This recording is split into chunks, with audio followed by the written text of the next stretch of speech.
Good morning, good afternoon, and good evening to all the participants who are signing in from around the world to attend this webinar. I am Purnima Prabhakaran, consultant at the Center for Chronic Disease Control in New Delhi and also Deputy Director of the Center for Environmental Health at the Public Health Foundation of India. On behalf of our organizations, my study team, as well as our international partners, Healthcare Without Harm, it's my pleasure to welcome you all to join us as we proceed to disseminate today the findings of a study that we conducted to understand the perspectives of health practitioners on the health effects of air pollution. It's my privilege to also welcome today an esteemed panel of specialists who are experts of national and international repute and will be joining us to share their perspectives shortly after we present the study findings. The flow of the event this evening will include a context setting by me, which will be followed by a presentation on the study findings by my colleague Sriram Manoharan. We will follow that with a panel discussion where the experts, who I will introduce just before the panel, will be sharing their perspectives on the study findings. We will close then with a short question and answer session, and where I will try my best to address as many questions as we can in the time that is possible. Just a couple of points, housekeeping issues. May I request all those who are not speaking to mute your microphones, and please use the Q&A option at the bottom of your screen to type in your questions as we go. And we will take all questions at the end of the session. So to kick us off here,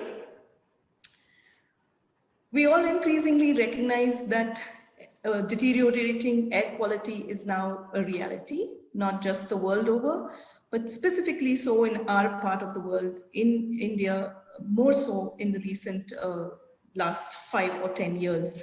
And while it has moved to become literally living room conversation in some parts of the country, more so in Delhi and the National Capital Region, given that it has faced the brunt of poor and deteriorating air quality, it goes without saying that possibly this is a question of inequities, because that what we don't know, we do not see. It's possibly true that the rest of the country also is facing poor air quality, but we are unsure about what's happening in many parts. That being told, not so long ago, we were known as the diabetes capital of the world. But today, with WHO recognizing that 13 of the 20 most polluted cities in the world are housed in India, we now have the dubious distinction of being the air pollution capital of the world. And those of us who live in Delhi know that this capital city is now the poster child for everyone working in the area of air pollution. So justifiably so, we are all concerned about what the impacts of this poor air quality is on health. And as health practitioners, we've got to be prepared to face the increasing burden on health of our populations. And initial insights or signals, at least a couple of years ago, pointed to the fact that health practitioners probably aren't aware enough, or not able to even prepare themselves to handle the impending disease burden due to deteriorating air quality.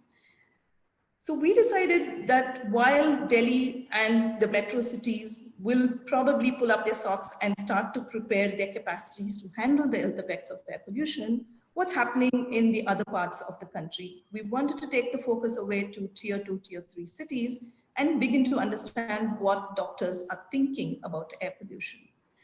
So without further ado, let me pass on the mantle to my colleague Sriram Manoharan to present the study findings, and then we'll take it on there to a discussion with our panelists. So Sriram, can I hand over to you at this point? Thank you, Purnima. Good evening, everyone. I'm Sriram. I work as a program coordinator, technical, with the Center for Chronic Disease Control. So let's look at the findings from the report and the study, understanding knowledge, attitude, and practice of health practitioners on health effects of air pollution in India. So, to begin with, why did we need to do this study? Air pollution, as Dr. Purnima mentioned, and we all know, has becoming a huge, and especially in the last couple of years, this issue has now majorly taken over many major cities in India.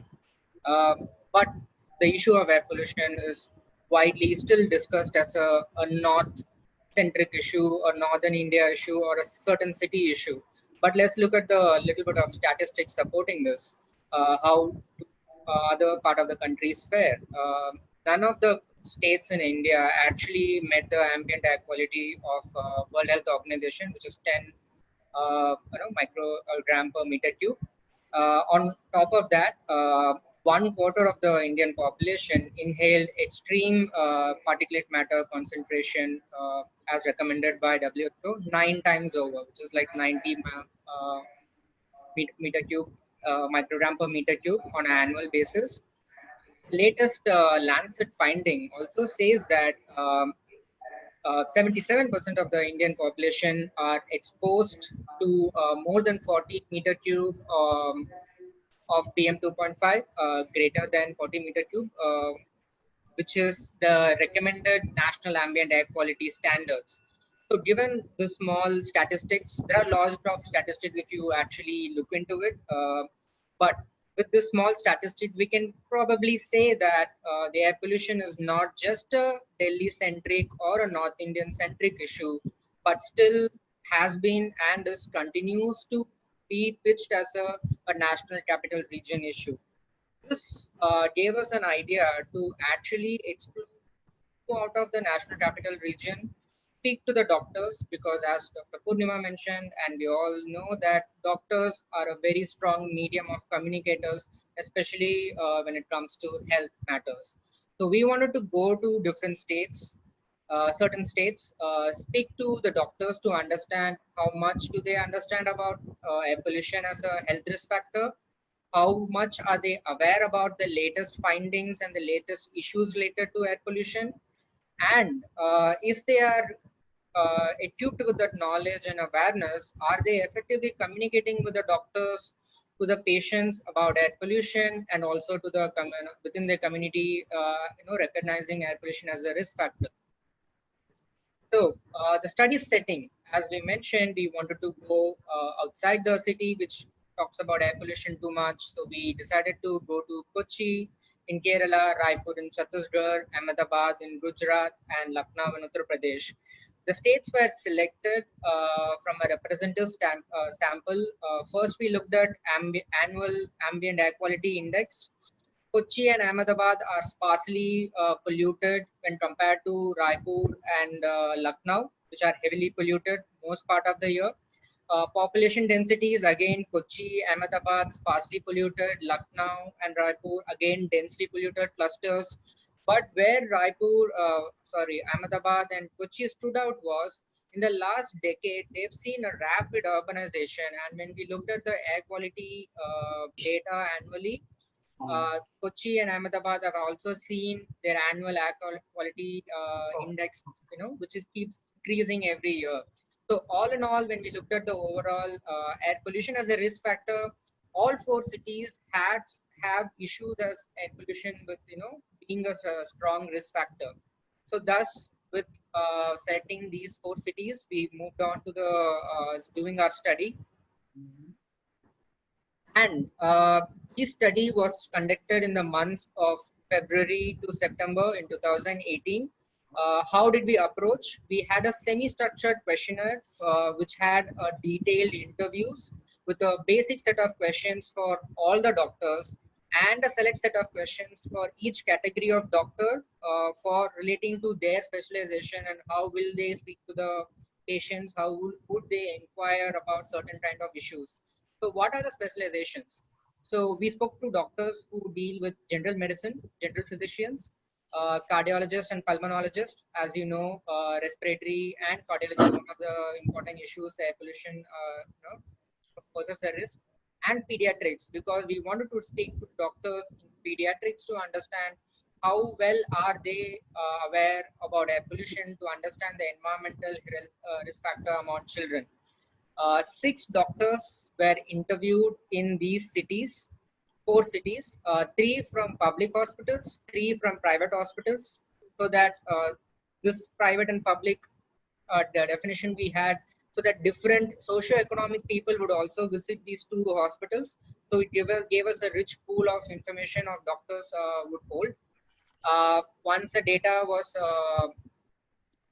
these interviews were conducted, these recordings were in English and sometime in local language, which is mostly in Hindi.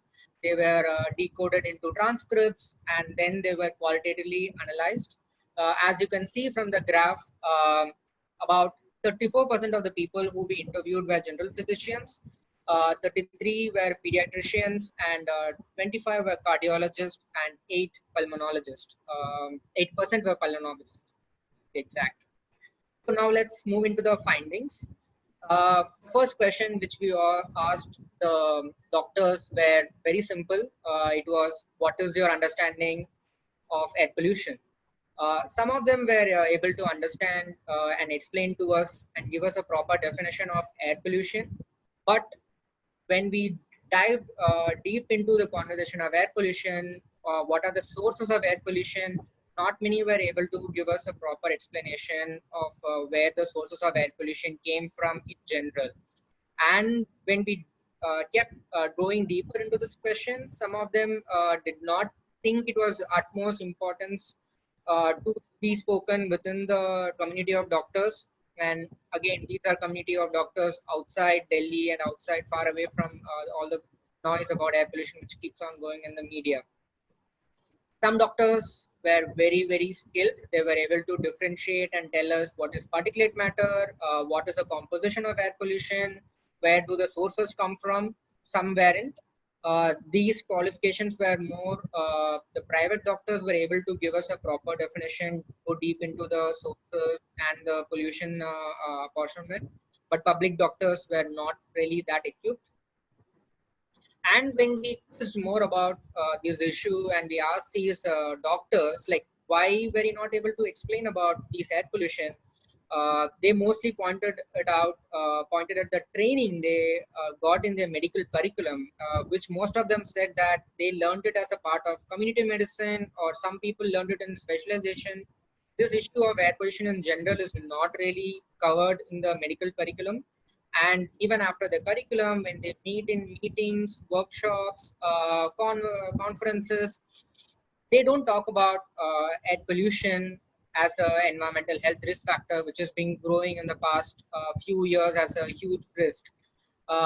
Many talk about innovation, new medical equipments, efficiency in new equipments, and finance. These conferences, air pollution is almost the last topic in these general conferences I'm talking about. Many doctors said that since they are far away from curriculum and they're all 10-15 years into the practice, their update on air pollution comes from newspapers, television, sometimes from social media. Even they said that they think this information they get from these newspapers and television usually point towards Delhi being the primary, city of air pollution issues. The local newspapers and the local media not really doesn't cover much about the local issues. So we went into the interview talking about what do the doctors ask the patient when the practice of environmental history taking. We saw that pediatricians being much aware about how children's are and elderly are more vulnerable to indoor and outdoor air pollution. They advise their parents to not send their children when during peak hours of traffic, or if their house is near a very populated roads. So there was some kind of awareness among pediatricians. On the other hand, cardiologists were very conventional in their method, environmental history taking. They spoke about and they inquired the patients about the health, the diet or any other issues which they have. They even consider smoking as a conventional risk factor.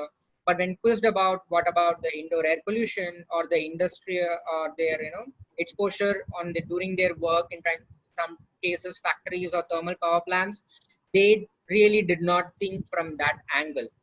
So this was one of the important finding which was coming to us, that the cardiologists were being very conventional, and some pointing out saying that quote, I have specifically not seen any or thought or about this earlier, but I do give suggestions about preventing oneself from the pollution. So the idea of pollution is there, but they're not really including it in their history taking.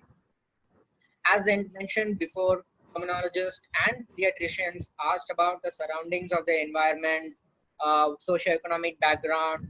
Is there a smoker in the house? Is there, if they're coming from a low economic background, do they have a chula, or is the house very close to the a burning pit or near the traffic zone? So these kind of revelations were coming that the pulmonologists and pediatricians were catching up. And pediatricians also mentioned that they've been seeing a lot more asthma cases among children in the past 3 to 4 years when we were speaking to them. So these were some of the important findings. And when coming on, trying to ask them how do they relate to air pollution, their health practice, despite them acknowledging air pollution as an issue, despite them looking at the evidences provided in the media about the northern India being polluted or Delhi being polluted, they really didn't consider air pollution as an issue, most of them. Uh, and many of them even spoke about, they don't talk about within the medical community because they think there isn't a lot of evidence to convince or come up with practices to diagnose immediately what should be done. They were pointing out towards training and a lack of evidence. And one cardiologist even quoted that, to tell you frankly, until you people, that when we were talking to them, we spoke about air pollution, he wasn't thinking about asking these questions on a day-to-day basis. So, this is what we were starting to assume, that general medicine and pulmonologists are starting to understand, but some form of medicine treatment, the cardiologist to be exact, they were not really catching up to what was happening. So we asked them, what can policy do to help you talk about air pollution to your patients, or you be updated about air pollution in general? They requested that the doctors, there should be more data linking towards the exposure of air pollution towards health impacts. Doctors mentioned that there should be a wider, stronger database on linking air pollution to cardiovascular systems. This was coming from the cardiologists.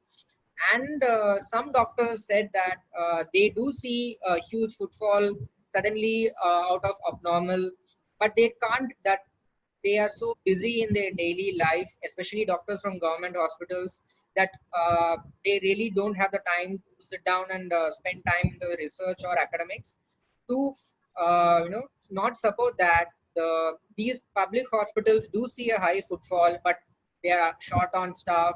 They don't take data, they don't collect the data during these times of small pollution episodes to connect with the direct impact or the sudden impacts of what's happening.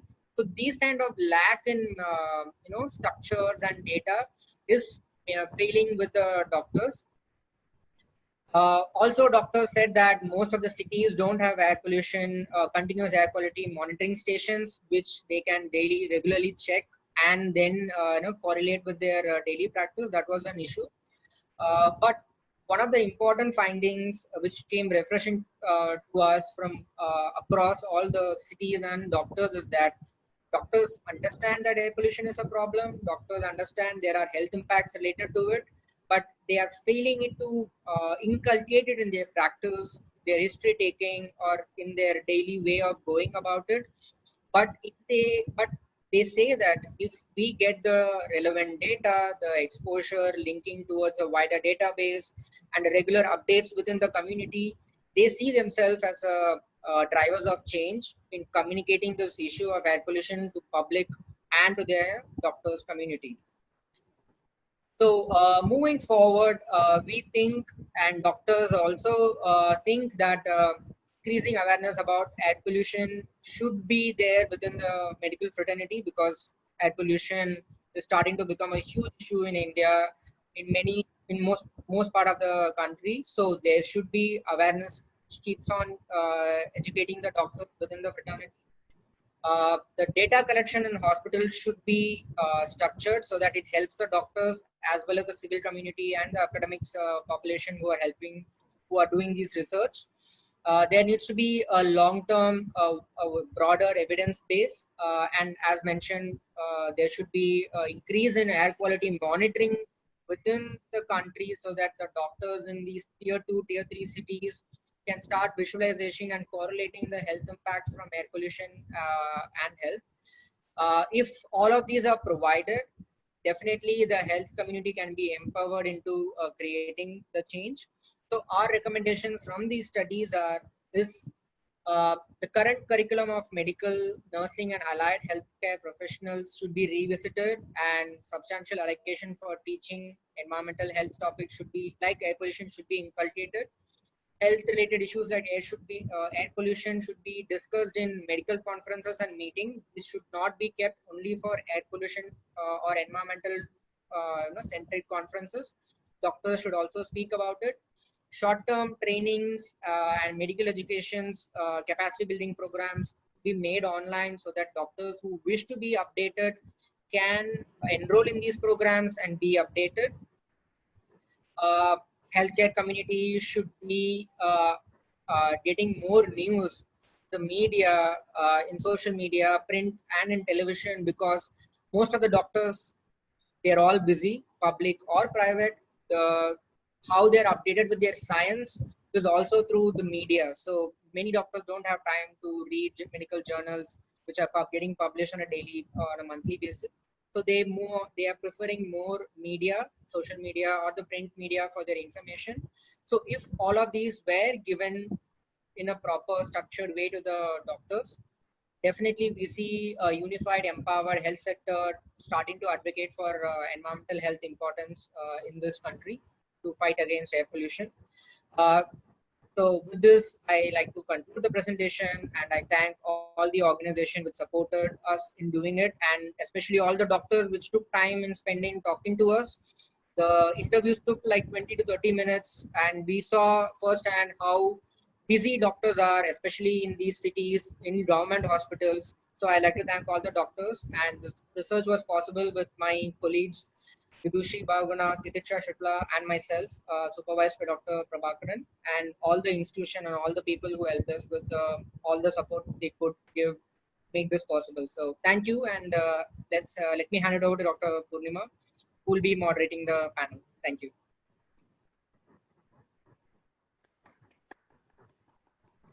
Thank you, Sriram. Thank you. I request the participants to type any questions that you may have in relation to the study as well into the Q&A feature that you have at the bottom of the screen. We will take all of the questions at the end, and Sriram and I will address any study related questions.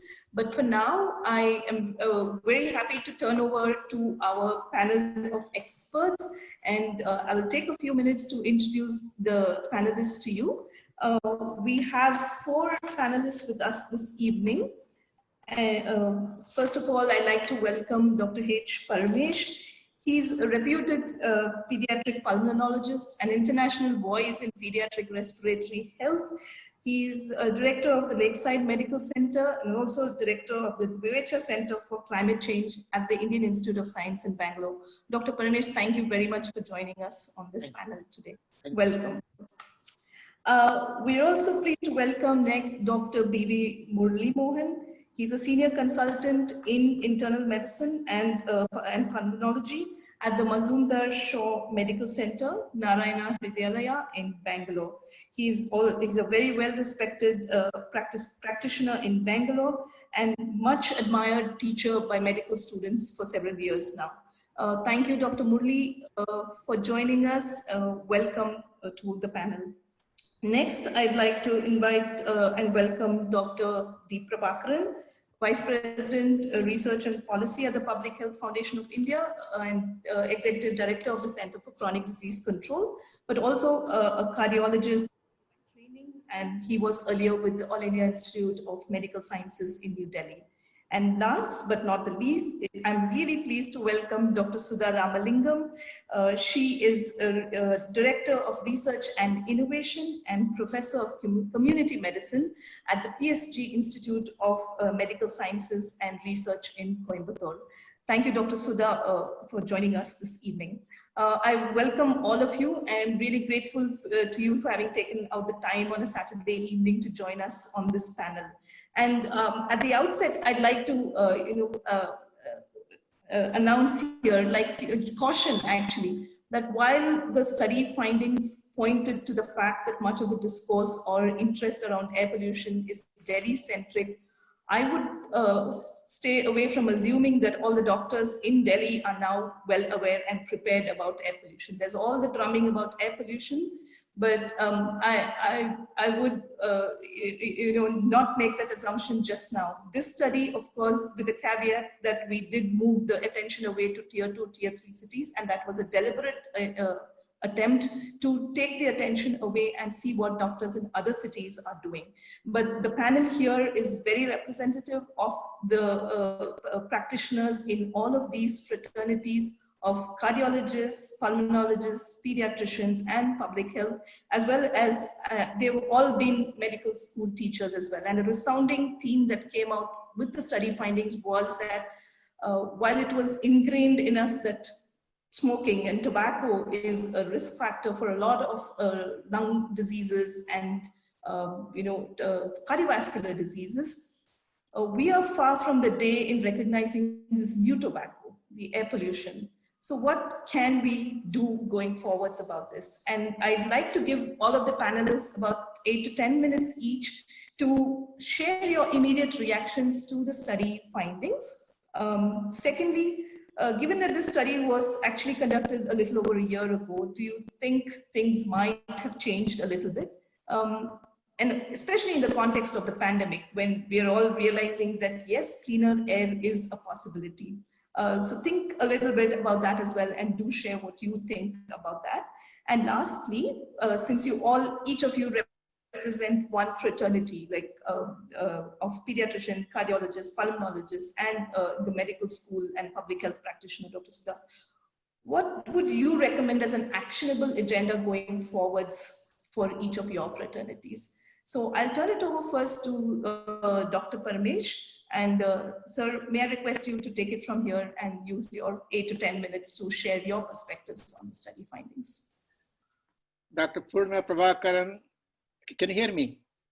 Can yes, you all sir. hear me? Yeah, okay. Good evening and namaste for everybody. At the outset, I sincerely thank you for making one of the panelists in this group.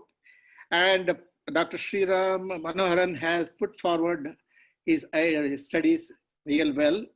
They work towards certain ideals in that one, what he suggests certain points.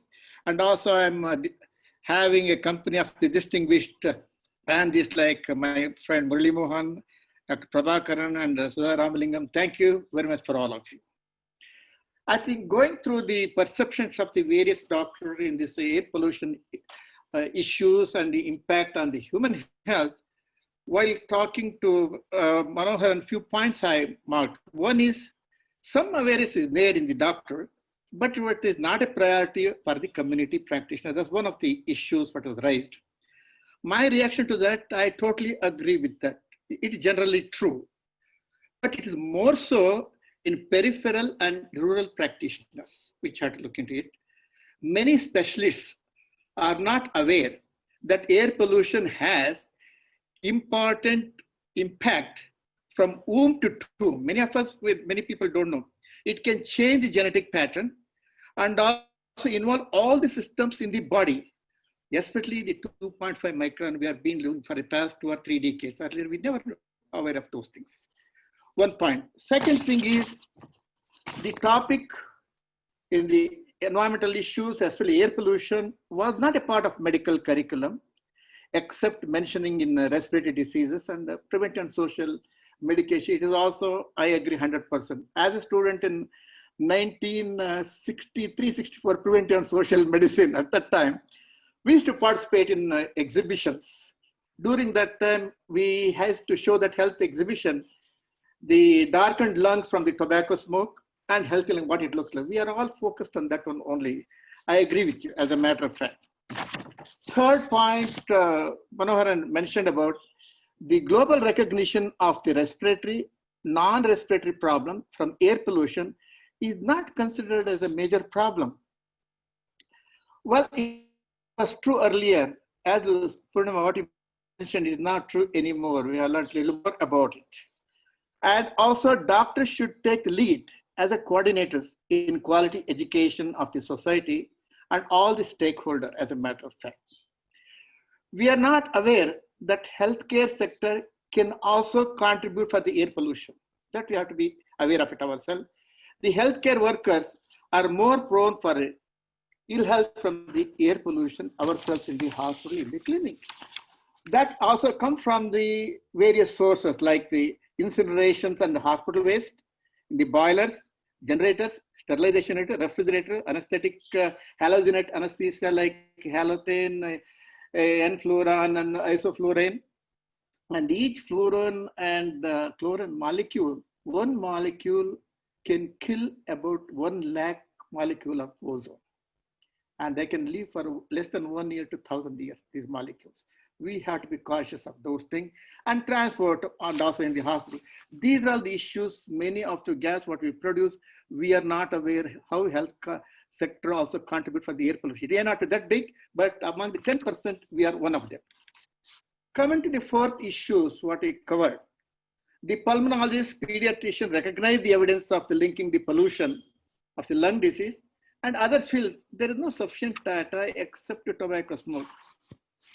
I think I agree with this. The policy makers want to break us. If they want to do something, implement, they agree with us. They want to say, you say it like that, he says like that. That's what they're playing one above the other, depending on whether they want to implement the project or not. This is where we have to be cautious when we make that one, not to set it aside. I'm happy that pulmonologists, we all know about it. We have to breathe about 10,000 liters per day to get the 500 liters of oxygen. We get nearly 15,000 rupees of oxygen free of cost from that one. Pulmonologists, we all know about it. Later on, we came to 2.5 micron traveling all over the lungs and other systems. And pediatrics are recognized the impact of the air pollution. Why it happened was, I think Indian Academy of Pediatrics is the first in the country. We started environmental chapter with air pollution and all those things. We are 1 year ahead of the American Academy of Pediatrics. We had 3 international conferences 1990 onwards, international air pollution and all those things. And also IAP, also we have every year conferences. We club with IAP. IAP always give 1.5 hour time every year. In addition to that, we have the club with the allergy chapter, respiratory chapter, and environmental chapter together. We educate the pediatrician. With the WHO, we organized, we trained about 60 doctors across the country, and about 15 years ago in Delhi, as a matter of fact. And these are all the ones. That's why most of the pediatricians are aware about these issues, as a matter of fact. And also we have green history. We have to take green page, as a matter of fact. We all take the history and all this thing. The fifth point was the overall practitioner fees the ill effect, but they cannot do much about it. The government has to take care. I think I kind of disagree with these issues. We are the healthcare custodians. Doctor means, literally means the teacher. We are the service-oriented healthcare teacher, providers, managers, and investigators. We have to answer 6 questions. Where, when, where, how, who, he, all these questions we have to answer. We are epidemiologists, as a matter of fact. Some of the good studies have been done in Bangalore across the country, which has been utilized. Many people are not aware what the professional people have done. A single person was Mohan Kumar fighting in 1970s with the endosulfan. Only one doctor who fought it with his nurse. And he brought the legislation banning the, one person made it difference. And our own studies in Bangalore have been shown, collaborate with banning leaded petrol in 1999. Many people are not started in Bangalore. Caring for the traffic police, our 4-year study has been discussed in the parliament. Face mask came into the caring for the traffic police of 1999. 2015, better face mask came for them. And Burelal company utilized the studies of Bangalore from 1979 for 2-decade study, and for claiming how to clean up the megacities and school environment. It was 2004. And banning tobacco smoke in the Karnataka, the first state in Bangalore. It was in 2001. Later on, Supreme Court decision came in 2003. Banning of the busting of the firecrackers. Sandeep Salve's studies in Bangalore, our study as in Pune, and our study has helped in a way bringing the legislation, reducing the busting of the crackers 2017 and 2018. And air pollution, obstructive airway disease, and spinal health is most important. As the children grow up, and especially if they carry heavy bag, they walk up like that, they have more morbidity, mortality in the prime of their age. That was highlighted, and various studies have been from Kerala and from Bangalore. In 2000, from Bangalore itself, study. And so now it's only not more than 10% of the body weight, as a matter of fact. Supreme Court judgment has come. So I think I agree with you. There is a lot of gaps in training with undergraduates and postgraduate program. And I think we have to have continuing medical education program continuously for the people to upgrade ourselves. New attention is given to the prevention aspect and the health. If you look at the health budget all over the world, 97% is to go to only cure. Only 3% is to come for the preventive aspect. Now things have changed, as a matter of fact. These policymakers for the past 5 years or so, we have been seeing more concentrating on the preventive aspect, as a matter of fact. Swachh Bharat, whole lot of things, air pollution, all the, it has come in the forefront nowadays. I do appreciate the media, how they highlighted the coronavirus and all that. We're all so much aware of it. And we have learned a lot of lessons from the COVID lockdown period, how we have cleaned up the air. I think many policy makers, when you go for the air pollution, they say, where is the randomized control trial? You have it? Even if they come for Lancet is a stupid journal. That is what the quote unquote policymaker said for me once. I think now we have a multinational randomized nature's environmental health study with millions of participants during the COVID lockdown period. We cleaned up the air. We can see 300 kilometers away the Himalayan peaks. We can see the blue sky we never seen earlier. This taught a lesson how air can be cleaned for better visibility, respiratory problem were less during this period of time. Asthma, chronic asthma, allergy and all these things is one of the comorbidities where mortality is very high in asthma, but I have seen it is less in asthma, as a matter of fact. In China study and Italy study over 3,000 mortalities, there was not in a single case been identified as a chronic allergic chronic asthma. Other comorbidities are there. Maybe we have been using the steroids for these things constantly. I think that might be. None of these, my chronic patient never had enhanced steroid dose. There are always maintenance dose. This one thing we have to keep it in mind, why steroids come into play in treatment of the coronavirus. We would have included in this study peripheral and rural physicians to get their opinion in addition to the major urban specialist practitioners. And also I feel a reasonable participants would have been preferred, including the family physician from the peripheral and rural areas. And also we have to exercise effective implementation existing rule for sustainability of social concern. I think we should focus more on research, having a traditional values which is more acceptable, affordable, and available in our country. I think let us think locally, act locally, and propagate globally our results. And any environmental issues, air pollution, if you can speak about it, at first, all truth first is ridiculed. Second, it is violently opposed. Finally, it is accepted as self-evident. We have been witnessing the self-evidence nowadays. I have gone through all these things. I'm sure you're all going through it. Let us work together and safeguard our future earth and also safeguard our children. Thank you very much for your time.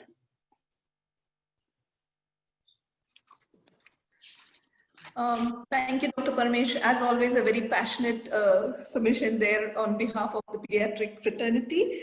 I can't agree with you more about, having had previous successes, doctors having made the case whether it was endosulfan or leaded petrol or the all-pervasive tobacco. So I'm sure there is scope for us to work together on, bringing Yes. out more awareness in terms of air pollution policies. So there's lots of work out there that we can do together. So thank you very much. And I know the Indian Academy of Pediatrics chapter on environmental health has been existent, and many people are not aware of that, but yes, it's a fact that we all are, increasingly aware of, and probably that's the reason why pediatricians are more aware, as what was also shown in our study. So thank you so much for sharing your thoughts, and we will reserve any questions for after the rest of the panel is done. And so may I hand over now to Dr. Murli Mohan.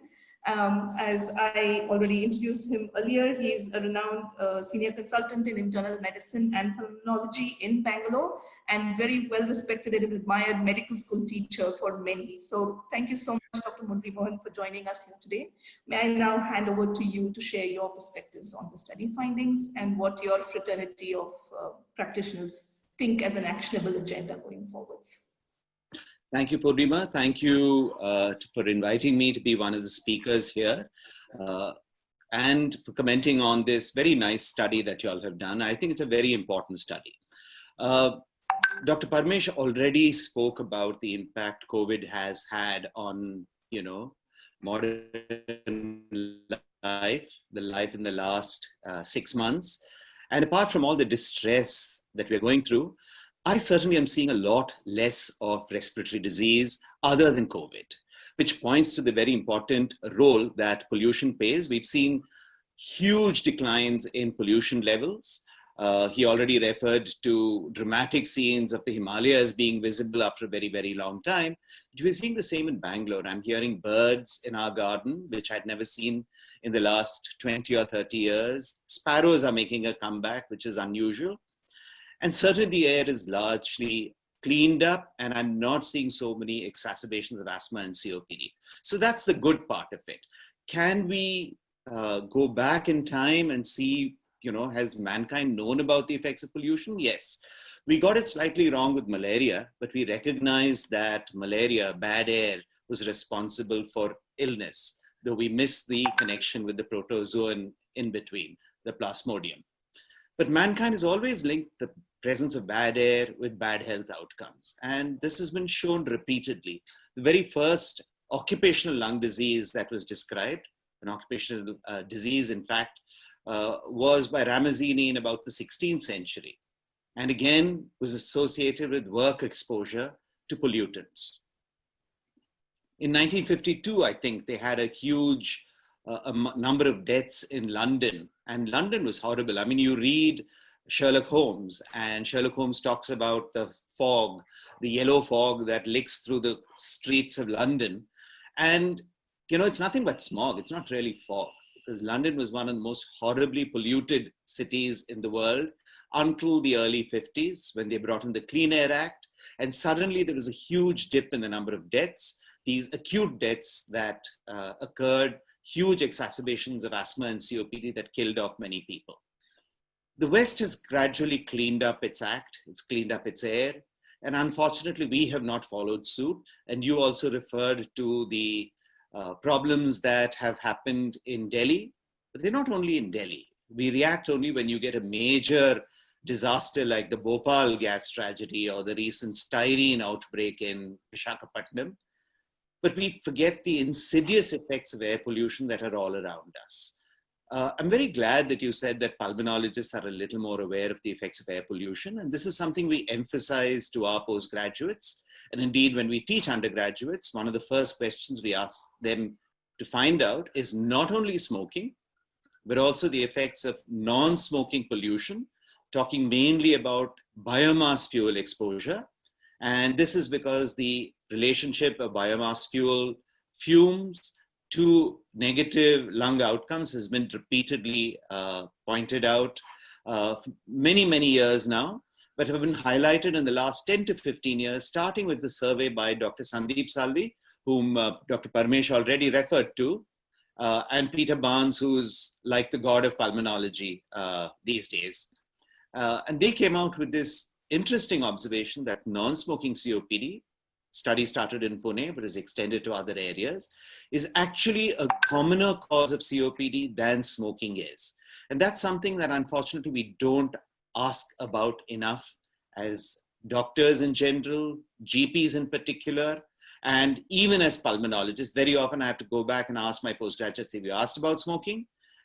Many of them will very triumphantly tell me about, yes, I have asked about smoking. Then have you asked about indoor air pollution and outdoor air pollution? What work does the person do? That's very often missed out. So that's tragedy.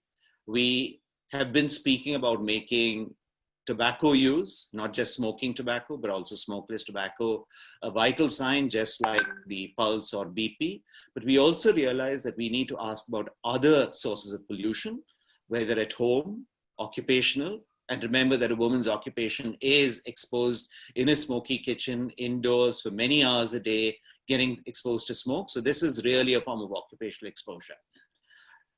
The other point that Dr. Parmesh made was the effects of genetics and the effects of pollution on the gene. But I think something we're realizing these days is not just the effects of pollution on the genes and of tobacco on the genes, which is a very intimate kind of pollution, but also on epigenetic factors. And we know, for example, that a grandmother who smokes when she is pregnant is not affecting only the lungs of her unborn child, but also affecting the oocytes, the ovary in the fetus. And these are having effects on even the third generation. And that is really tragic. You know, when one person's mistake or one person's habit, I should say, is influencing people down the line. But that has a greater lesson for us. We are not only looking at keeping the air clean for our children, we're looking at keeping the air clean for our children's children. And if it takes 20 years to clean up our air, we're probably talking about one more generation down the line. And that really is very, very tragic. The debate that COVID has, sparked off is lives versus livelihoods. And more politicians seem to favor going for livelihood. And I think that this actually should go back to pollution. We're talking about safeguarding livelihoods by being indiscriminate in our permissions given to industries, knocking down trees, knocking down forests, driving huge highways through previously green areas, ignoring green zoning norms. Those are going to affect livelihoods, yes, but briefly. And it's going to affect the livelihood of one of the most sadly affected countries in the world when it comes to respiratory disease and cardiovascular disease. Our two top killers for both deaths and disability adjusted life years are ischemic heart disease, coronary heart artery disease, and COPD. We are second in the world for both these. In fact, in dailies, we are the first and much, much higher than the rest of the world. In fact, in terms of deaths, we've overtaken even China, which has a notorious history of both pollution and smoking. So you're actually doing worse, much worse than the rest of the world. It's time we woke up and started looking at the health of our people. And this can only start, instead of applying band-aids of care, we need to start applying preventive causes. Dr. Parmesh already referred to that, and I know Dr. Prabhakaran is passionate about this area, and in fact has largely moved from clinical cardiology to preventive cardiology only because he's so convinced of the importance of this. And that's something that I think all of us need to take on board. Doctors need to practice more and more individual practice, yes, but also public health and community health. And we need to be intimately involved in these areas. As an individual, what have I done? I think the first lesson I learned was move from a diesel car to a petrol car. I haven't yet taken the next important step of taking public transport because it's just too difficult at this point. But that's something I think we need to do when Bangalore's public transport improves. As doctors, we need to get together to not only increase our awareness of the important role that pollution plays, not just in respiratory disease, but also in cardiovascular disease. The impact of PM 2.5 is well recognized, but it cuts across cancers of virtually every organ, kidney disease, Every single organ is affected. Let me not go through a boring list of these, but we know that every single system is affected by pollution. Both the gaseous phase as well as the particulate phase have huge impacts on this. And we need to heighten awareness. And I'm very glad that, you know, your study brought out this lack of awareness. I don't know if the MCI in its recent ruling has brought in environmental issues into the MBBS course. And I see Dr. Sada shaking her head and saying no. So I think this has not been brought in. I think we need to really advocate for this as a community, that it needs to come into the curriculum and need to heighten the awareness. And of course, advocacy on the public platforms, not just in medical platforms. We need to get more people involved. Dr. Parmesh is passionate about this.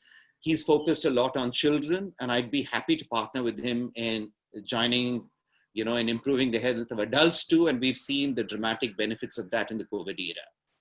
And finally, I mean, we are all, you know, postgraduates.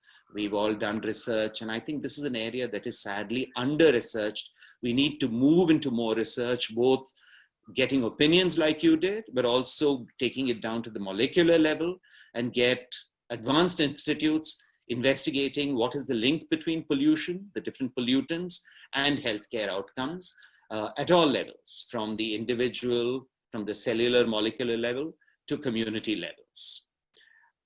We know that, you know, we've been doing this for a long time. Dr. Parmesh referred to research that we've been doing. We started many, many years ago and looked at the lung health of traffic policemen versus non-traffic policemen, and in those smokers versus non-smokers.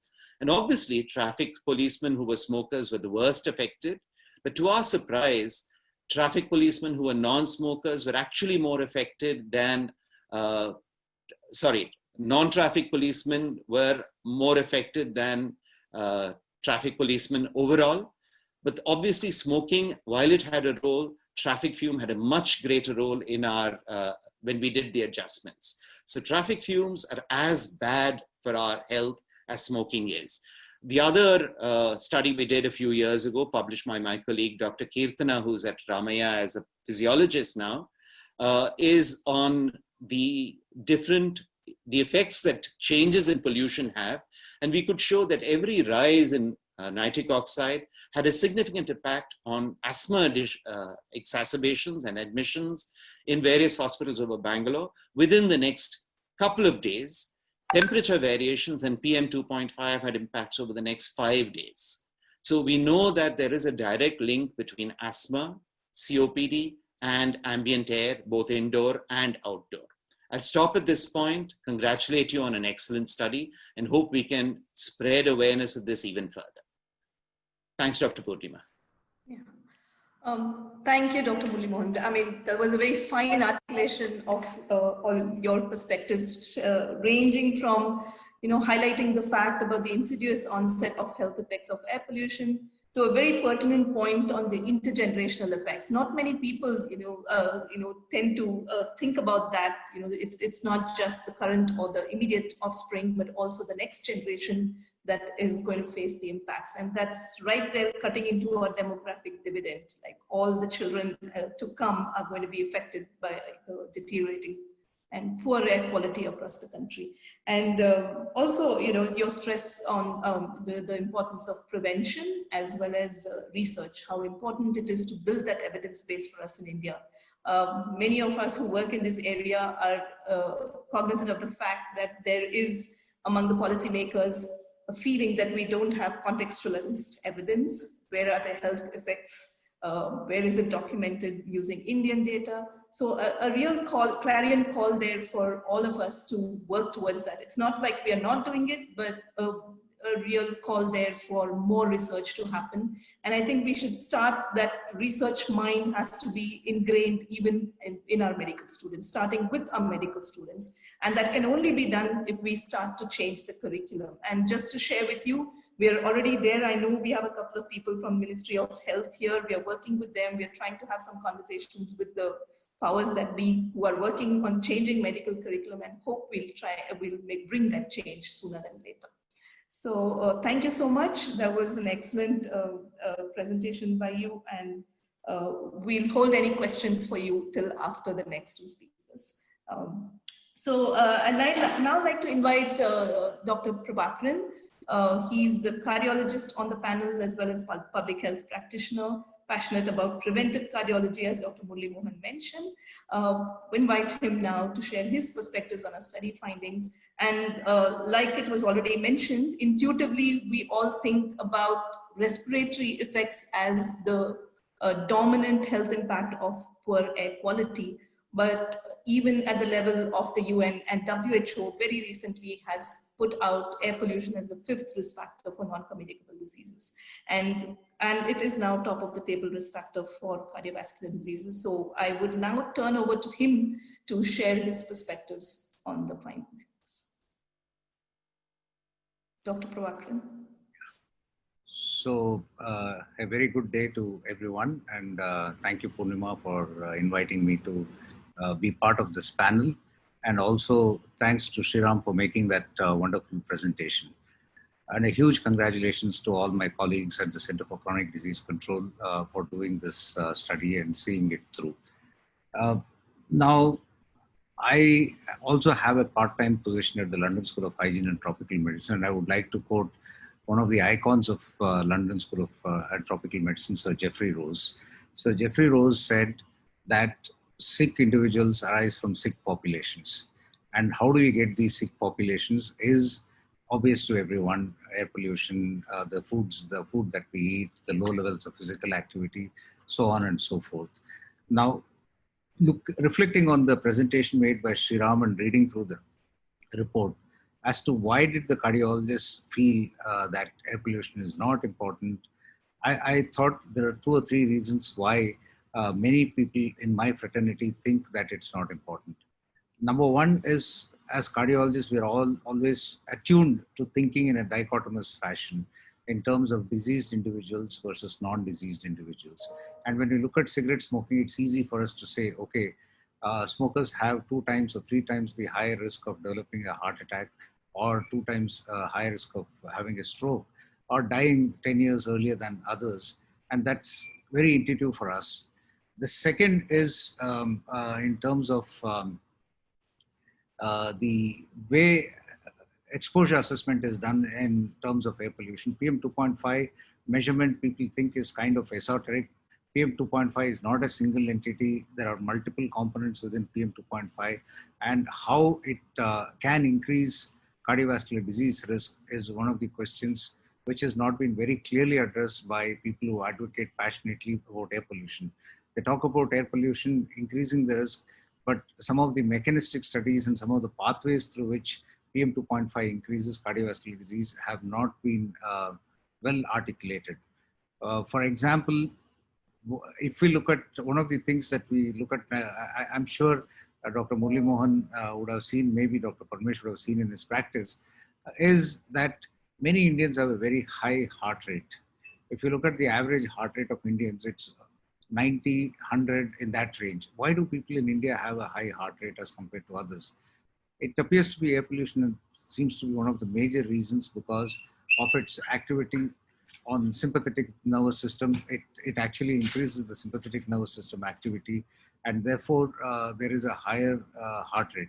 So those are the kind of nuances that are really required if we have to get cardiologists to think about why air pollution is important. The second is, most of the evidence of air pollution and cardiovascular disease that has come up have come from places where PM 2.5 levels are not very high, like in India, or in some extent we have data from China, but large amounts of data from countries that have very high levels of PM 2.5 do not have that much of data. The second is, most of the data linking cardiovascular disease, diabetes, or other related diseases to air pollution have been cross-sectional and not longitudinal. To that extent, people give more credence, and rightly so, for longitudinal relationships, because in longitudinal relationship, the exposure assessment is clean, whereas in cross-sectional studies, it happens simultaneously, and there are a lot of biases involved in cross-sectional measurement. The third area is, in that respect, we are working on a program called GeoHealth, funded by NIH, and also we have a cohort in Delhi and Chennai where we have attempted a relationship of PM 2.5 in Delhi to blood pressure and to diabetes and to other cardiovascular disease, and many of those relationships are going to come out. In fact, a paper has been accepted in the Journal of Hypertension looking at the relationship of PM 2.5 levels to hypertension. The measurement of PM 2.5 is largely based on predictions, and the predictions have to be accurate. You may have some data, but you don't have all the data. The monitors may give you some data, the satellite will give you some data, but you need to adjust for several other, because we are living in an interrelated city, times, we need to adjust for several other factors.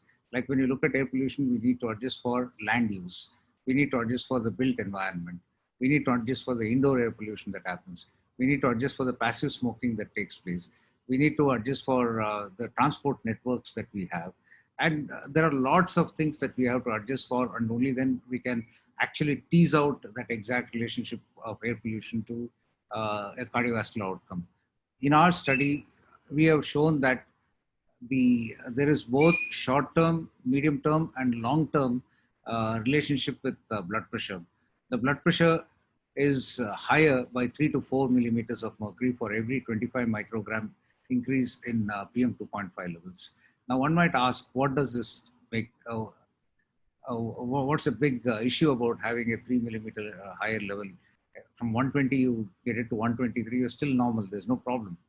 But the fact is, again, I bring back Jeffrey Rose. Jeffrey Rose said that most of the deaths, most of the problems arise in the middle of the distribution. So if you draw a normal distribution curve of blood pressure or blood sugar, and it has a certain kind of bell-shaped curve, if we try and shift the curve to the left, then we would make a big change. So we estimated, suppose we reduce it by 25 microgram, what would happen to the level of hypertension in Delhi? Suppose we get it to the national ambient air quality standards, what would happen? In fact, the blood pressure would, hypertension prevalence would decrease by 15%. That is the power of, making major changes, non-personal policy interventions. Now that brings me nicely segues into the issue of policy changes. Non-personal policy interventions have shown to be one of the most powerful tools in public health. Interventions in terms of smoking, for example, banning of smoking in public places, taxation on cigarettes, taxations on BDs, so on and so forth, can bring about a major change. In fact, when banning of smoking in public places was considered in Ireland, most of the people said, Irish pubs are so famous, all the pubs will close down. But what happened really was the business for pubs increased because the non-smokers started coming to the pubs. So many of these indirect benefits have to be taken into consideration. Then the issue is lack of RCTs. And I think this is an area which is actually waiting for a lot of RCTs. Heart failure is one of the biggest emerging problems in this country. And the mortality due to heart failure, admitted patients of heart failure in India is 30%. Within 1 year, 30% of people who have had a heart failure die. But when you look at the international data from high income countries, it's close to 15 to 16%. So it's nearly double. And is it air pollution that is the cause? Could we have a trial on simple air filters? Can we develop low cost air filters and do a trial and demonstrate that we can actually reduce the death and improve quality of life? So there are several areas of RCTs. Can we change the circadian variation in the people? Because one of the things PM 2.5 does is it alters the circadian variation. It reduces the dipping phenomenon in hypertension, which is linked to long-term mortality. So there are several areas of RCTs that can be done. So the other area is that why do we need cardiologists to know, or why do we need doctors to know about air pollution? It is kind of, people say it is esoteric, we take a fatalistic attitude. It is within the domain of policymakers. Why do we have to really bother about it? I think doctors are the most powerful advocates for change. When doctors speak, the policymakers listen, basically, because many of them, it is like, ODA's comparison with barbers. Barbers and policymakers have a very strong relationship because they talk to each other. Similarly, doctors also talk to policymakers, and one doctor and one policymaker can make a big change. And therefore, they should become advocates for change. And that's the reason why we need studies like this to show that to create that awareness so that they become effective communicators with policymakers. And last is, I think there needs to be multidisciplinarity and an integrated approach, because everything is interrelated. Our food systems, for example, air pollution, the presence of water depletion, the climate change, increases in temperature are all interrelated. Fruits and vegetables grown in water depleted areas, first of all, they grow less, but wherever they grow, beta carotene levels have been found to be at least 20% lower. So clearly, I think one thing which affects in the environment can affect many other things. And therefore, we need to take a multidisciplinary and an integrated approach in tackling issues like air pollution. I'll stop here. I think I've spoken too much, but I'll stop here and hand it over.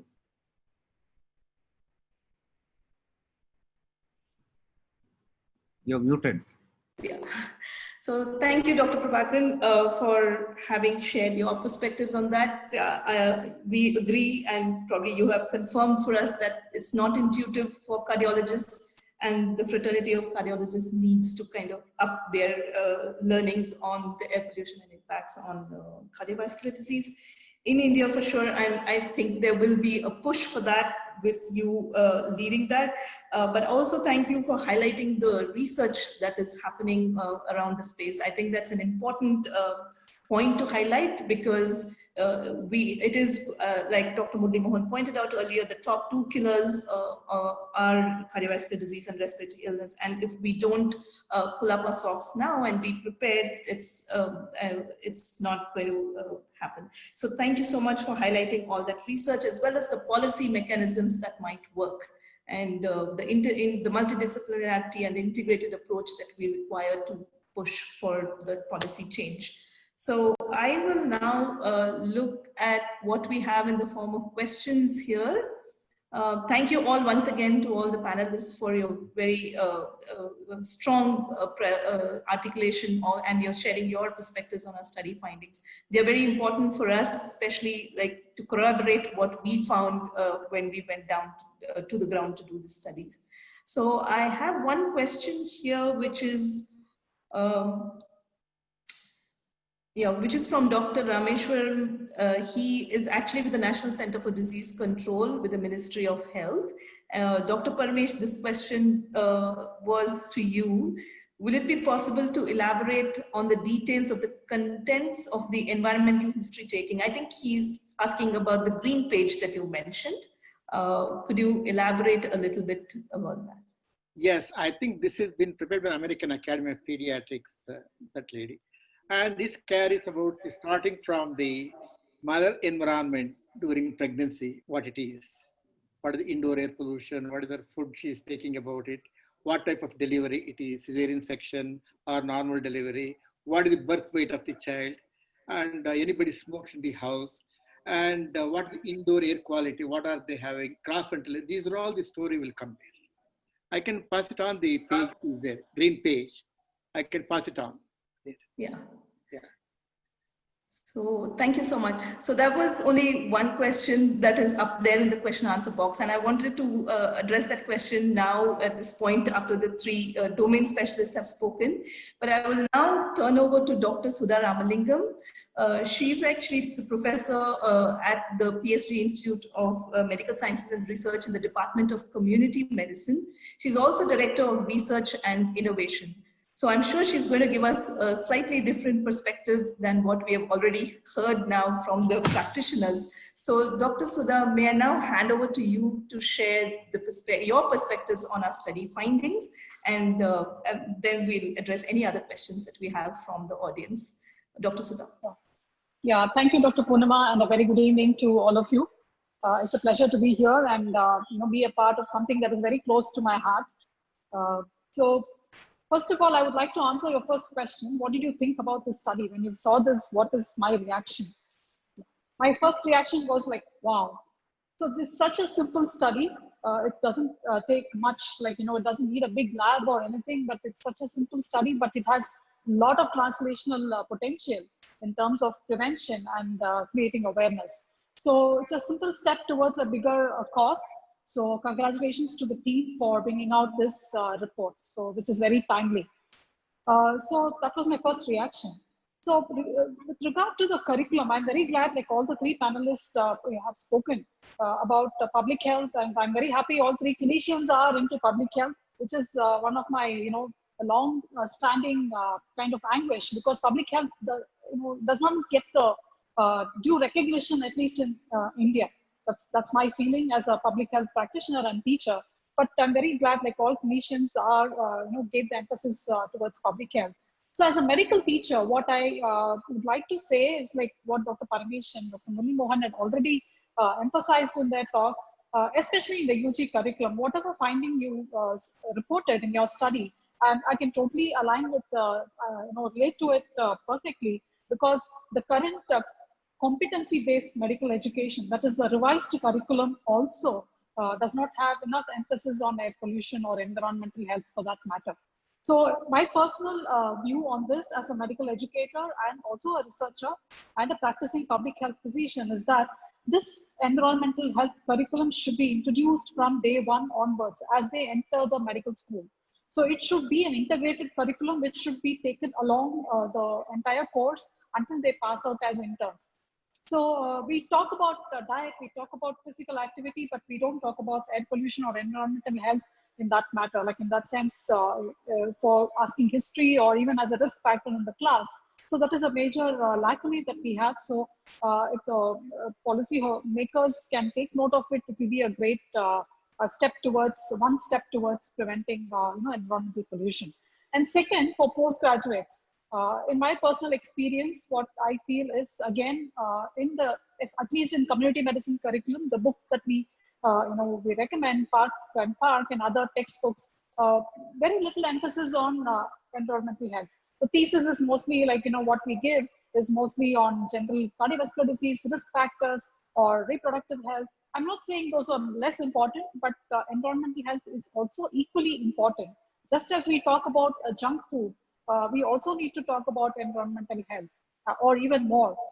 So that is very important. So for faculty also, there should be advanced training and continuing medical education programs, like even certificate programs, like organizations such as Public Health Foundation of India can partner with several educational institutes and offer certificate courses in specific domains like environmental health, air pollution, or pesticides, and so on and so forth.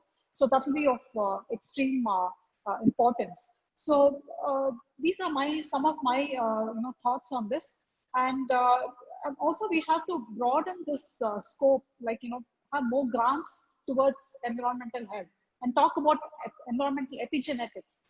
So Dr. Paramesh and Dr. Murali Mohan, everybody spoke on this. So even the DOHAT phenomenon, like many of the researchers or the faculty, they're not aware of this particular domain in research when we talk about environmental epigenetics. So, such advanced training and phenomenon should be introduced at an earlier stages in the medical curriculum, either in the UG days, there is an opportunity to do research, or during their postgraduate phase. So, advanced training is very, very important, and we have to provide those opportunities in terms of training or in terms of grants, and such steps should be taken. So, and the other thing is, what I would think is there should be a network of laboratories. So as we know, we don't have infrastructure to even test pesticides, for example, or we don't have a good quality, air quality index, monitor. So we should be, encouraging such kind of innovations so that Make in India, so more number of equipments are produced, and there is infrastructure facilities which are there. So all these equipments are some of them are expensive, like an LCMS or NGS, or for example, if you're going to do an epigenetic study, you want to have a piracy fencing or anything like that. So it is not possible for all the institutions to buy or develop their infrastructure. So we need to network, and it's a win-win situation for all. So that there'll be a database where these facilities are available. So we should make such networking and database that is available, so that there is some kind of collaboration and a win-win situation for all of us, so that we do not work in silos. So we can have an intersectoral coordination, and there'll be a larger impact and larger productivity than working in silos. So that is my other feeling. And I think the curriculum should also have what is called as interprofessional education. It is not a standalone medical profession that is responsible for combating air pollution. We also need engineers who are involved in town planning or urban planning. We also need scientists, basic scientists who, environmental engineers, for example. So these people also should be encouraged to come and take class, and there should be a curriculum which can accommodate this, so that there is a different perspective which is given, so that a holistic view of any particular air pollution or any disease is obtained. So that is very, very important, and there should be intersectoral coordination in any research that we do. So for example, we at PSG Institute of Medical Sciences and Research, we are fortunate to have a PSG College of Technology, and we have a PSG College of Nanotechnology, a Department of Nanotechnology. So we kind of collaborate, and we also do like machine learning and artificial intelligence, and such technologies should be exploited and utilized for any innovation or research, especially in terms of environmental health or any research for that matter. And what do we do at PSG? So first and foremost, we are a green campus. So we consecutively, our hospital has won several awards for being green campus. For those of you who visited our campus, Dr. Prabhakaran and others, you would know like how much of greenery is there in our campus. So that is a very long-standing tradition that we have. That is number one.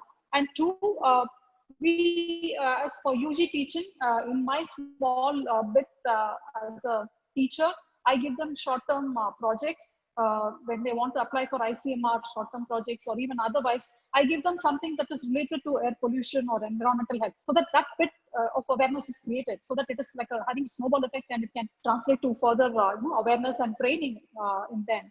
So even for PGs, we give opportunities in the form of in-house grants, where we encourage them to do, at least in community medicine, we encourage them to do projects on air pollution or environmental health. And on certain days, like for example, Environmental Day or any other days, we also have competitions for students, so that they have an essay or photography or make a short movie about air pollution or other environmental health issues. So these are some of the things which can pick their interest, and maybe encourage them to have a career or develop research, or even during practice, they can have environmental health as one of the components. So these are some of the things that we do. And of course, we have our infrastructure developed to address air pollution, like we have an LCMS, and we have set up a lab with NGS and things like that. So we also encourage in-house grants, so that they can do advanced studies in environmental epigenetics. And most importantly, we need the political will to change the policies at the governmental level. And we not wait for the government, but we can do it at our own pace, at our own capacity. So we also have, encourage carpooling inside the campus. So we incentivize people who carpool. So we don't, there is a van which picks up faculty from all the areas. So there is only one college vehicle or two college vehicles instead of 100 cars rushing into the campus. So such small steps can also lead to a big change. So I think to sum it up, it's not just, we should not think we are just a drop in the big ocean, but we should think we are the entire ocean in the single drop. So in whatever capacity that we can make the change, and which can reflect to, later translate to a bigger change and policy making, and change in the curriculum, and whatever we wish to see in this area of environmental pollution. So thank you. Thank you for having me here, and it's a pleasure. Thank you, Dr. Sudha. I knew that you would bring a very different and refreshing perspective to this whole dialogue. So I'm really grateful to you for sharing all those thoughts with you. Very, very important and pertinent points you raised there. I recall when you joined us at the National Conclave on Climate Change and Health last March in Delhi. Also, there was a very passionate plea from you for the change in medical curriculum to bring environmental health into medical education. And I think we started right there, and I think we've started having some conversations with the people who are making those changes. And we are very grateful to you for having stimulated that conversation at that point.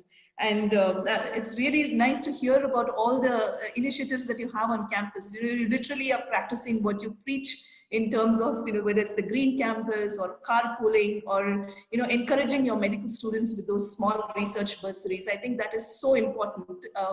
We do our best also from the Center for Environmental Health, giving out small research grants to our master's students, the MPH students, to just entice them to start thinking more and more about environmental health. I think it's a very, very refreshing new discipline, an important one.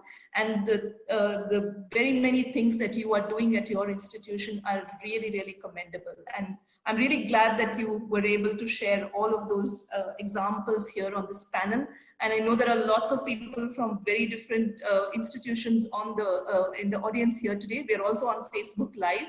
And I'm really hoping that your message has reached where it should. And the important interprofessional education, I think that's a very important point that you raised. And similarly, at our center too, we don't have just people with a health background. We also have environmental engineers, and we have started working with the Ministry of Urban Affairs. It's so important that we bring that interdisciplinarity in all that we do. So thank you so much for highlighting that as well. And all the research ideas that you brought there. I think the one important one are the laboratory capacity and the data issue. I think that's the big elephant in the room for all of us. We are grappling with that issue day in and day out, about how do you access data to do all the research that we want to do. And I think a collective voice should be raised by all of us, the public health researchers, to work together towards accessing data that is important to build the evidence base for India. So let me check now.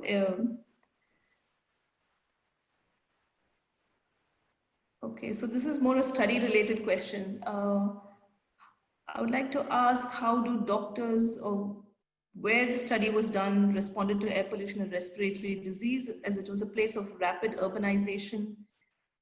Any particular disease that was noticed? I think that was with reference to Raipur.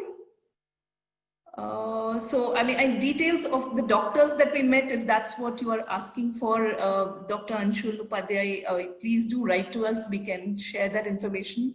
I don't immediately have it offhand. There are a bunch of doctors that we met in all of these cities, both from public hospitals as well as private institutions. So the detailed list is with us. I mean, if that is of interest to you, based on ethics and constraints that we have, we can share some information, but do write to us. We will share that with you. And I don't think there were any other questions over here, but maybe I will ask one question to all of you. I did ask that in the beginning. What do you think is an actionable agenda for your own fraternities? I know the pediatricians and the pulmonologists are already doing a lot in your own student bodies and in your chapters, in your medical associations. But what about the cardiologists and the public health practitioners, Dr. Sudha, or any of you, could you speak to that? What could we do to advance the discourse on air pollution in all of these medical disciplines?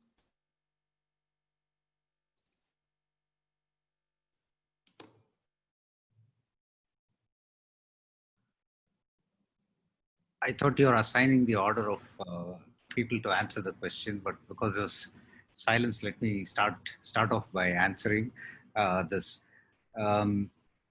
So at the World Art Federation, I'm the chair of the science committee, and so we have taken a conscious decision that air pollution should be an important area for the World Art Federation to intervene.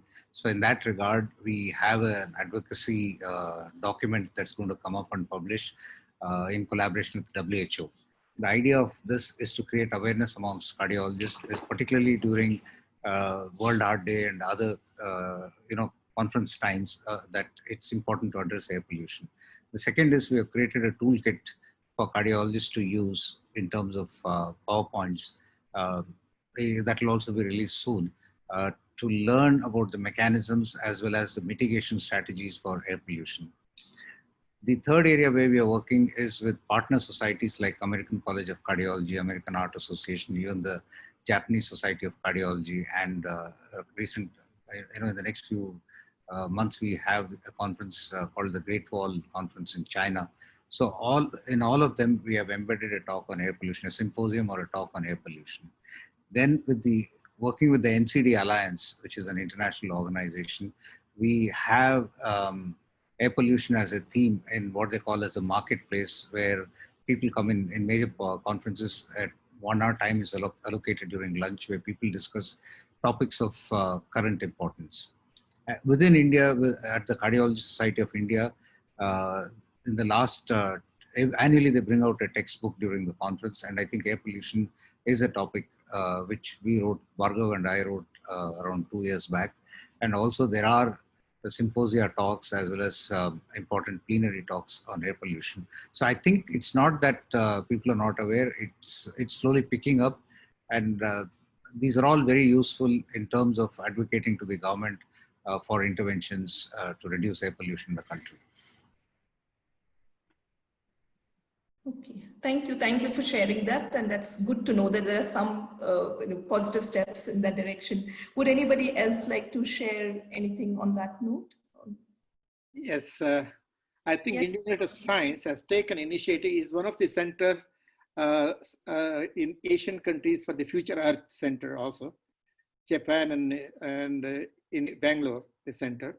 We have taken initiative for educating the children on the air pollution and all those things so that they can take it forward through them. As for tobacco smoking, the best thing to ask the grandchildren to make the grandparents to stop smoking. They will listen to them. That we have been doing. In addition to that, we have annual quiz program on air pollution. For all the scientists all over India, all over Karnataka, they can come. We'll organize that one-day program. We provide lunch for everybody, scientists to be coming there. Usually 1,000, every September we have it. Last year we had 1,500 college students have come participated. And we have an exhibition also, half-a-day exhibition, how air pollution affects the lung, various issues, cardiology, whole lot of things we will do it. Aerosolization, how it works. These are all things we have been doing, the Indian Institute of Science, along with measuring the air pollutants in different levels. Thank you very much. Would Dr. Sudha or Dr. Murli Mohan want to add anything there? One thing which I would like to add is the most important stakeholder in all this is the community. So more awareness programs need to be created, and that is a very important step towards preventing this. So it's not just us who should be talking about it, but the community participation is very, very vital. And we have been conducting short awareness programs for industries and our own rural population, where we talk about air pollution and the hazards, also environmental pollutants for that matter. We also have in the rural area, we have a program where we have organic farming. That's a little outside the context, but in the environmental health perspective, so I would like to highlight.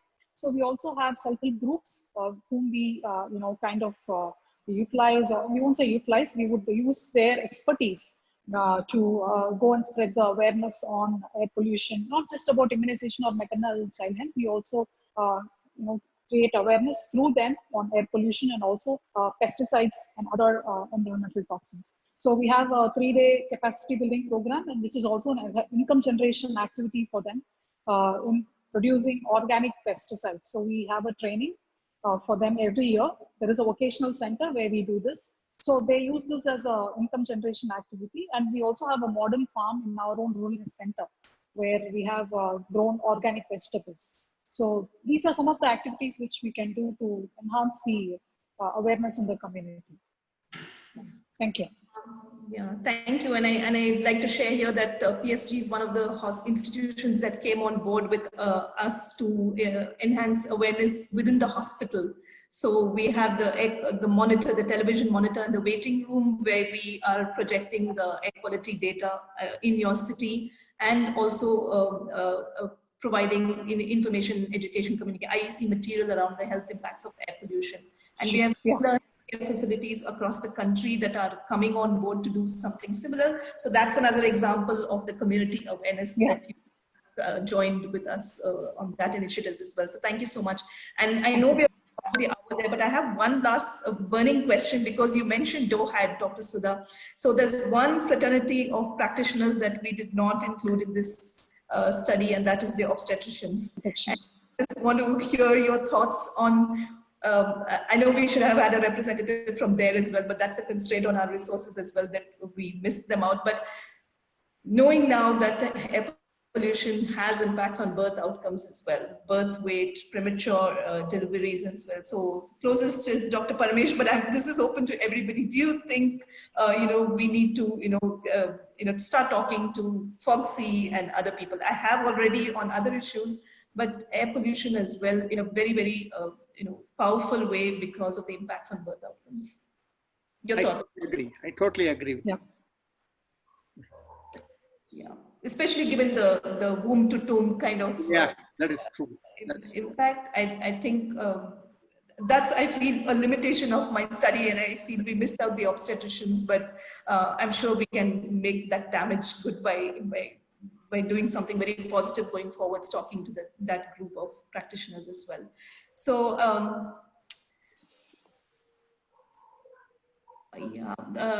not too many questions out there, but I just want to close this webinar here in the interest of time, and really want to thank all of you, Dr. Paramesh, Dr. Murli Mohan, Dr. Prabhakaran, and Dr. Sudha Ramalingam for joining us here on this webinar. This study was a little long in the making. We had some delays in bringing out and disseminating the findings, but I'm really grateful that eventually we could convene such an eminent panel of experts to share your perspectives on the study findings. That is really kind of added to the richness of what we have been able to share today. Thank you so much for taking time out on a Saturday evening, and I'm thanking all the participants here who have stayed with us right through and listening in to the study findings. We'll be happy to share the report right after this webinar. It is now in public domain, and we'll be happy to share it with anybody who wants to reach out personally as well. Thank you all so much for being here with us. Thank you. Thank you, Purnima. Great. Thank you all. And of course, Purnima, congratulations. I think it's an excellent study. Thank you. It's a team effort. So Sriram, Vidushi, and the whole team, absolutely, and everybody at the Center for Chronic Disease Control and Healthcare Without Harm, our international partners with whose support we did this study. So thank you all for this participation. Thank you, Sriram, as well. Thank you, everyone. Thanks, Sriram. You've been in touch with us. Thank you. Yeah. Thank you. Thank you, Sriram. Thank you. Great. Thank you, everyone. Bye.